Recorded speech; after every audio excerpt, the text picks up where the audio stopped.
We got some news to get into today. I have official numbers for the March on Quell de Nas Mythic raid. That's right. We're going to look at the Mythic breakdown of how the current DPS charts are looking. Also, Mythic Plus, a full breakdown of the statistics, what the easiest dungeons are, who's pumping, who's not.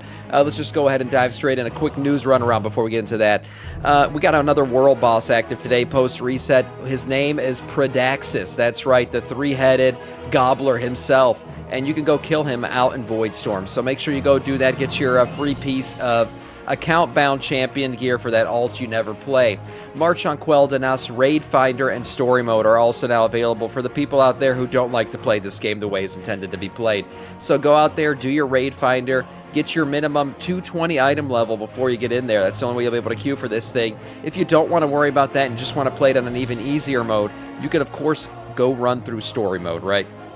Running through Story Mode will allow you to go ahead and get this shit, get the questing done, get everything else. You'll also be able to get the light called Hearthstone, which is a little something you get for finishing everything out. 259 hero gear cache. That's right, you guys can get your cache of 259 hero gear automatically this week because the dungeon event is live. All you got to do is go acquire the quest Emissary of War for Archmage at this Sunreaver.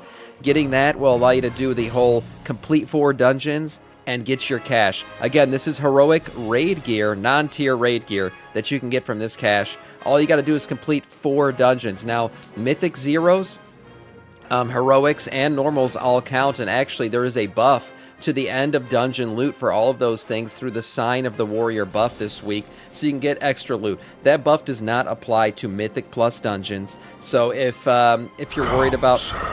KSG, thank you for the follow, man.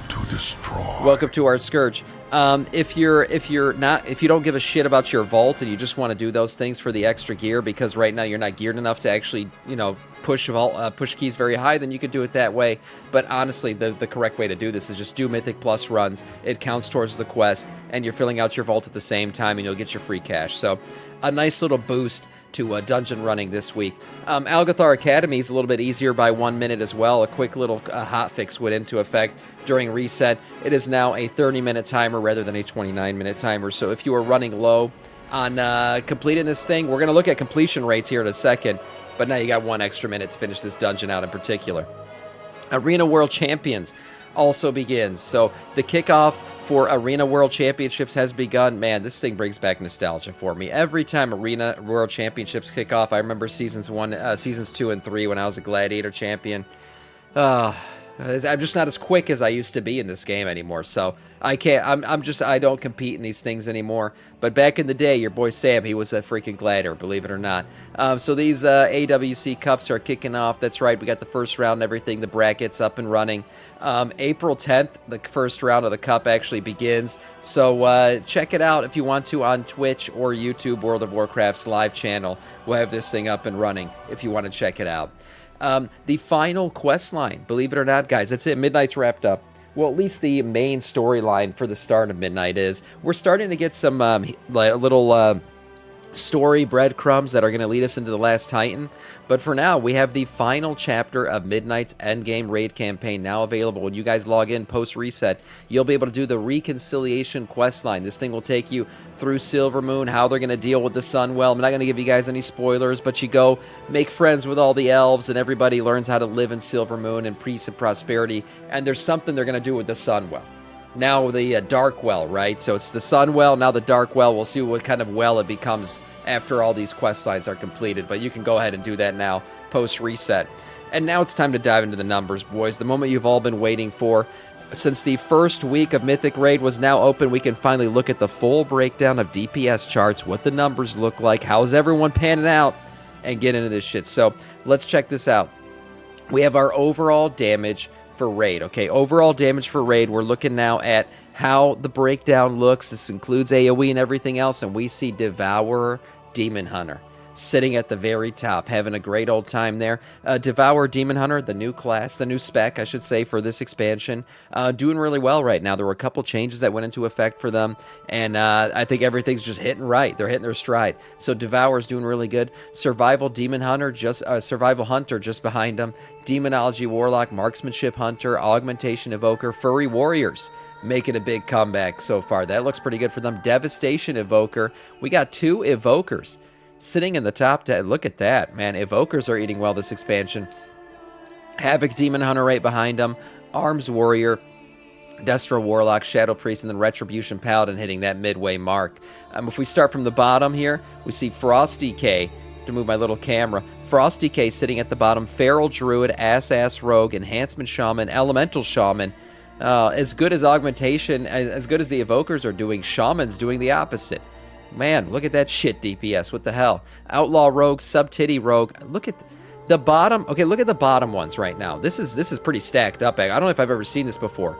You basically got your bottom 9 here, or 8. Of your bottom 8, 3 classes make up the entirety of the bottom 8. Except if you take out Feral Druid, which is also just always, relinquished to the bottom. You got both Death Knight specs, all 3 Rogue specs, and both Shaman specs sitting here at the bottom. What the hell's going on? Usually at least one of these are viable. None of them? This is overall damage now, so we'll check out single target, see if any of them are actually pumping really. Yeah, they're doing Shamans dirty. Yeah, they sure are. And same with Rogues. I've been hearing Rogues complain quite a lot. So these are the numbers for overall late damage. Let's see if any of them are doing better in single target. So there you go. Unholy completely flipping the script when you look at single target damage. So they're not doing so bad. Rogues also ass pumping up here. So let's go down here from the order. We're starting out Augmentation Evokers, your #1 single target damage dealer right now. Unholy DK right behind them. Marksmanship Hunter, Ass Rogue, Frost Mage, Demonology Warlock, Shadow Priest, Arms Warrior, Devourer Demon Hunter, Retribution Paladin, Feral Druid sitting there at the mid tier. And then at the very bottom here, we see still Enhancement Shaman sitting at the bottom. I mean, Enhancement Shaman is just not getting a break. You can't play Enhancement right now. That's basically what's going on. Arcane Mage, Furry Warrior, Outlaw Rogue, Survival Hunter, Balanced Druid, Sub-Titty Rogue, Devastation Evoker, Frost Death Knight, Beast Mastery Hunter. I should say Bestiality Hunter. So those are your guys. In the middle, we see Fire Mage and Windwalker Monk sitting there mid-tier. Kind of a flip of the script, actually. I mean, the way some of these classes, we saw Ass and Unholy Death Knights sitting there at the very bottom with the overall, but then in single target, they're absolutely pumping. I don't know if I've ever seen Augmentation as the leader. That's a nice little one for them, nice little payout. Anyone who's stuck with Augmentation Evoker through the hard times, you're eating pretty good now. So Augmentation sitting there at the very top for single target damage. I can vouch for a lot of these classes. They are pumping quite hard right now in raids, so that's nice to look at. We're going to use these numbers going forward to kind of base where people are moving, but this week we have no movers up and down because this is the first week of stats that we're getting. But let's move on to look at Mythic Plus numbers, okay? Mythic Plus, obviously a big part of the end game as well. Let's check out what the meta is, how the current dungeons are looking, what the completion rate is, and everything else. So looking right now, the top keys are being pushed. We got the top key was a plus 20 for the recent week 2 run.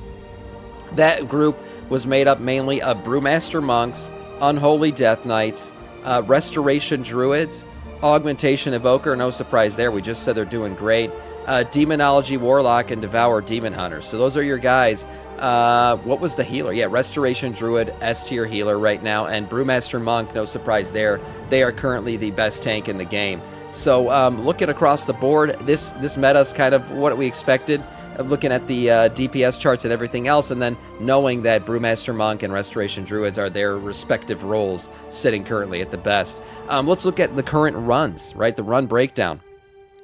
We see Windrunner's Spire is currently seen as the easiest dungeon to complete, sitting there at the very top with the most runs done, followed by Algathar Academy, which actually was second most done, but has a higher break rate.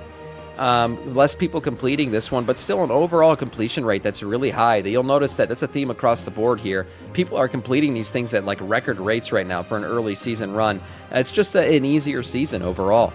So as I was saying before, we got Algathar Academy sitting in second place for the most runs. Follow that up by, why isn't my fucking mouse working now? I gotta refresh this shit. Okay, there we go. Nexus Point Xanax is number 3. Then we see Pit of Sauron at 4, Skyreach at 5, Magister's Terrace at 6, Seat of the Triumvirate at 7, and then your hardest dungeon, the one people like doing the least, Myasar Caverns, sitting there at the very bottom, and actually a decent drop-off from Seat of the Triumvirate to Myasar Caverns. People just not liking that run, I guess, or they're just not getting that key a lot. But overall, looking at these, we can see the highest fail rate actually goes to Algathar Academy, which is sitting in second place. I don't know how people are failing that dungeon, to be honest. It's a pretty easy one. I think that tree boss still gives people problems early in the dungeon. I don't know what it is. He's just a difficult boss to deal with the seeds and shit for some reason. So that one hurting people. And then the second highest break rate is Myasara Caverns, the one that's currently sitting at the bottom. The most run keys for the week, +10s. No shocker there. People filling out their vaults.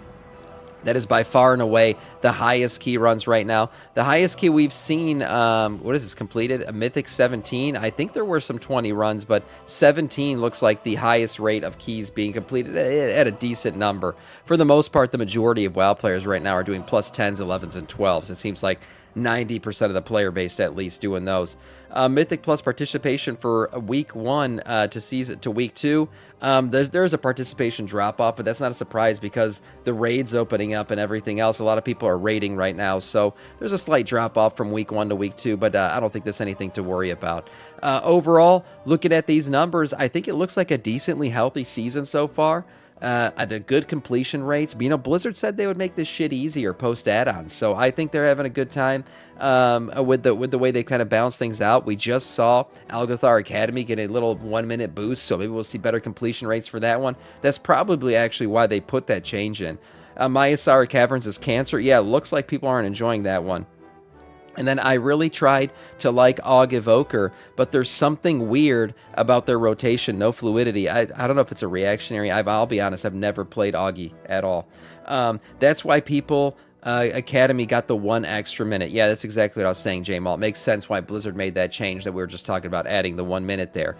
So we'll continue to monitor these dungeons week to week. We'll also monitor DPS outputs and the meta. Of course, this is your place for all the WoW news, but for today, that is all in terms of news.